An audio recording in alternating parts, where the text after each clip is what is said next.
Hello friends, इस video में हम लोग एटम और लॉ ऑफ केमिकल कॉम्बिनेशन के बारे में देखेंगे। हम देखेंगे कि एटम क्या होता है और लॉ ऑफ कॉम्बिनेशन क्या है और ये किसने दिया, और लॉ ऑफ कॉम्बिनेशन से ही रिलेटेड आपका डाल्टन्स एटॉमिक थ्योरी है, वो भी हम देखेंगे। तो एटम के बारे में जानने के लिए हम एंसेंट आइडियाज़ के बारे में थोड़ा सा देखते हैं कि भाई एटम का जो कंसेप्ट है वो कहाँ से शुरू हुआ। तो देखिए, एंसेंट इंडिया में आपका 1500 BC के अराउंड आपका हमारे यहाँ एक महर्षि कनक थे। उन्होंने बोला कि किसी भी मैटर को अगर आप लेते हैं और उसको डिवाइड करते जाइए, तो मैटर को उस टाइम में उन्होंने पदार्थ बोले थे, क्योंकि पदार्थ हम लोग अपना हिंदी लैंग्वेज में अपना मैटर को पदार्थ ही बोलते हैं। तो उन्होंने बोला कि पदार्थ को आप डिवाइड करते जाइए, ठीक है। एक लिया पदार्थ, आधा कर दिया, फिर आधा कर दो, तोड़ते जाओ। तो एक पॉइंट ऐसा आएगा जहाँ से वो मैटर अब डिवाइड नहीं होगा, वो सबसे छोटा पॉइंट होगा, सबसे छोटा पार्ट होगा उस मैटर का। उस सबसे छोटे पार्ट को महर्षि कनक ने बोले कि ये जो सबसे छोटा पार्ट जो अब डिवाइड नहीं हो सकता है क्योंकि वो बहुत छोटा है, उसको उन्होंने नाम दिया परमाणु, ठीक है।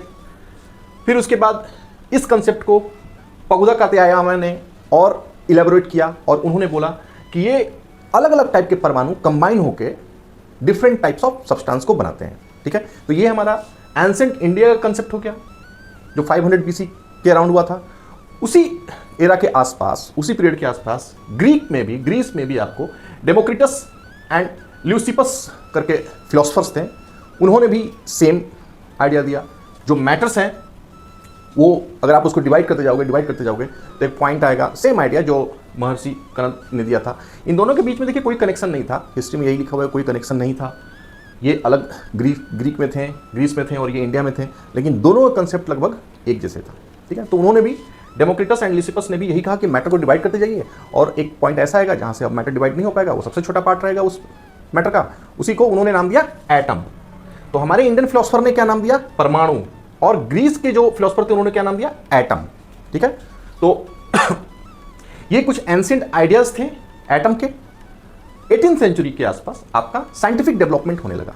साइंटिस्ट ने ये क्लियर कट आइडिया निकाल लिया, क्लियर कट समझ गए, उनको पता चल गया कि एलिमेंट और कंपाउंड दोनों अलग अलग होते हैं, ठीक है। फिर धीरे धीरे उनके अंदर क्यूरियोसिटी, साइंटिस्ट के अंदर क्यूरियोसिटी आने लगी कि भाई ये element how, why and what, how मतलब वो कैसे कंबाइन होते हैं, वो क्यों कंबाइन होते हैं और कंबाइन होने के बाद क्या बनाते हैं। ये क्यूरियोसिटी जगने लगी साइंटिस्ट के मन में, एलिमेंट्स क्यों, कैसे और कंबाइन होते हैं और कंबाइन होने के बाद क्या बनता है। लेवोसियर आए। लेवोसियर ने आपको केमिकल साइंस का यानी केमिस्ट्री का एक फाउंडेशन रखा। उन्होंने केमिकल कॉम्बिनेशन के 2 लॉज उन्होंने दिए और यही 2 लॉज के कारण उनको फादर ऑफ केमिस्ट्री बोला जाता है, फादर ऑफ केमिकल साइंस बोला जाता है। और ये लॉ के बाद उन्होंने आपका फाउंडेशन ऑफ केमिकल साइंस को का फाउंडेशन रखा उन्होंने, ठीक है। तो ये जो लेवोसियर का जो लॉज थे वो क्या थे? पहला लॉ उन्होंने दिया था लॉ ऑफ कंजर्वेशन ऑफ मास, ठीक है। मतलब मास can neither be created not destroyed, हम समझेंगे इसको आगे चलके।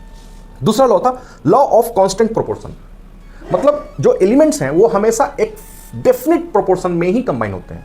पहले लॉ को समझते हैं। Law of conservation of mass means mass can neither be created not destroyed in a chemical reaction, ठीक है।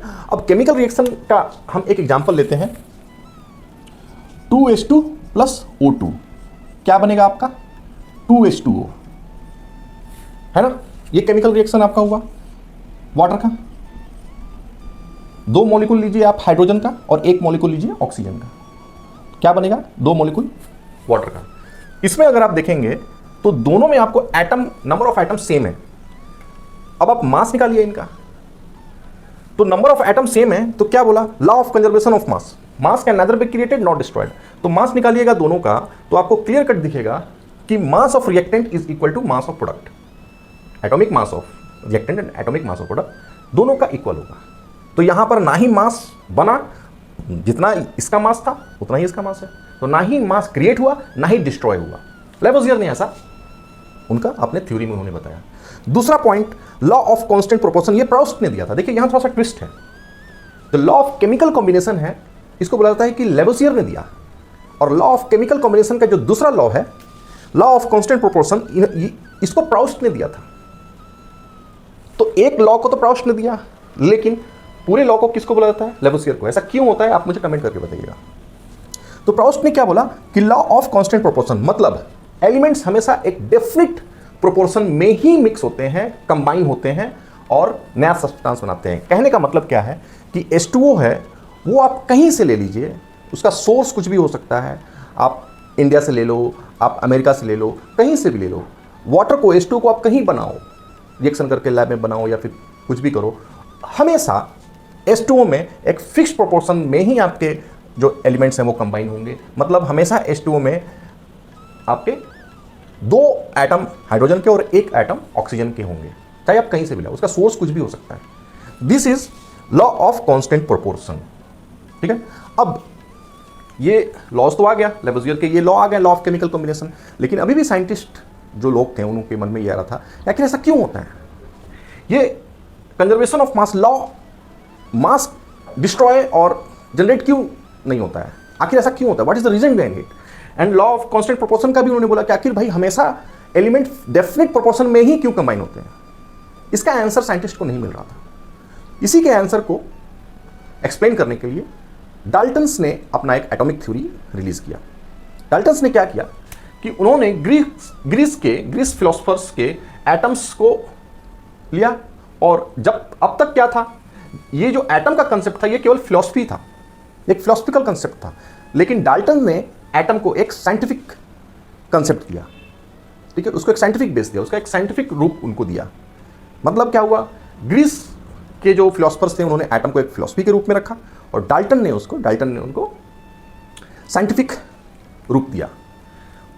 डाल्टन ने ग्रीस के एटम्स के साइंटिफिक रूप को लिया, उनको साइंटिफिक रूप दिया, और उन्होंने लेवोसियर के ये दोनों कंसेप्ट को एक्सप्लेन किया।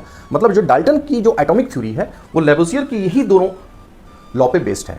तो डाल्टन एटॉमिक थ्योरी क्या है अभी हम देखते हैं। तो यहां हम डाल्टन्स के एटॉमिक थ्योरी को देखते हैं। तो postulates of Dalton's atomic theory में आपको 6 पॉइंट हैं, बहुत सिंपल है, आप इसको समझ के याद करिएगा, ठीक है, ज़्यादा इसको रट्टा मारने की कोशिश नहीं करिएगा, समझिएगा, बहुत सिंपल है, सब कंसेप्ट पे ही रिलेटेड है आपको।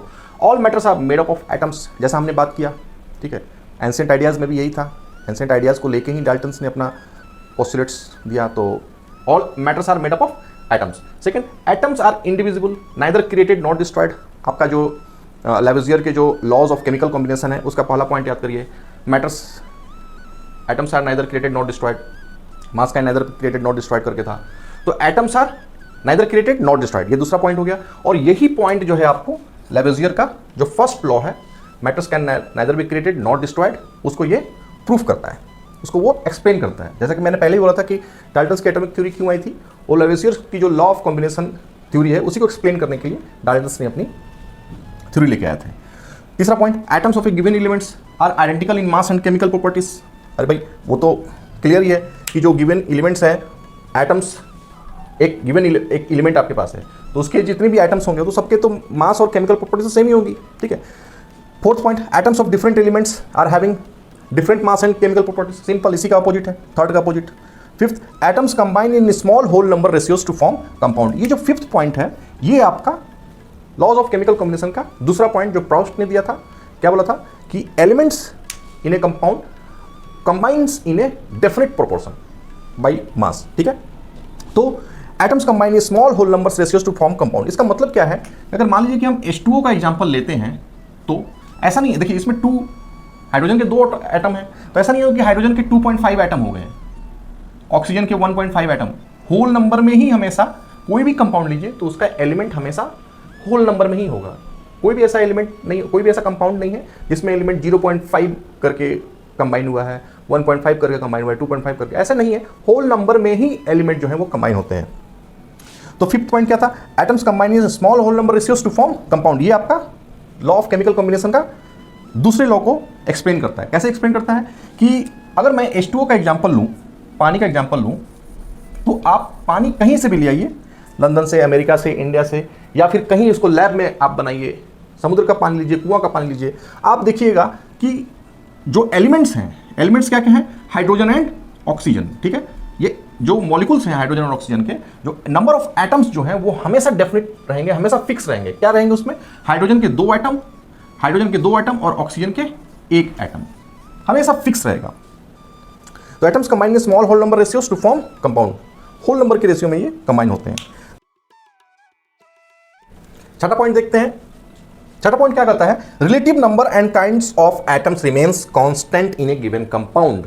ठीक है, कोई भी कंपाउंड लीजिएगा तो उस कंपाउंड में number and kind of atom constant रहेंगे। फॉर एग्जांपल अगर हम वाटर की एग्जांपल लेते हैं तो आप पानी कहीं से भी लाइए, कैसा भी लाइए, उसके जो टाइप और नंबर ऑफ एटम, जैसे यहां पर क्या है, हाइड्रोजन के 2 एटम है और ऑक्सीजन के एक एटम है, तो कहीं से भी आप सॉरी पानी लाइए, आपके ये फिक्स रहेंगे। क्या, नंबर्स एंड टाइप। ऐसा नहीं है कि आप कहीं से लंदन से पानी ला रहे हो तो वहां पर सर हाइड्रोजन नहीं है, वहां पर तो कार्बन है।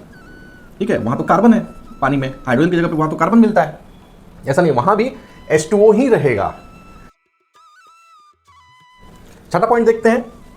छठा पॉइंट क्या कहता है, relative number and kinds of atoms remains constant in A given compound.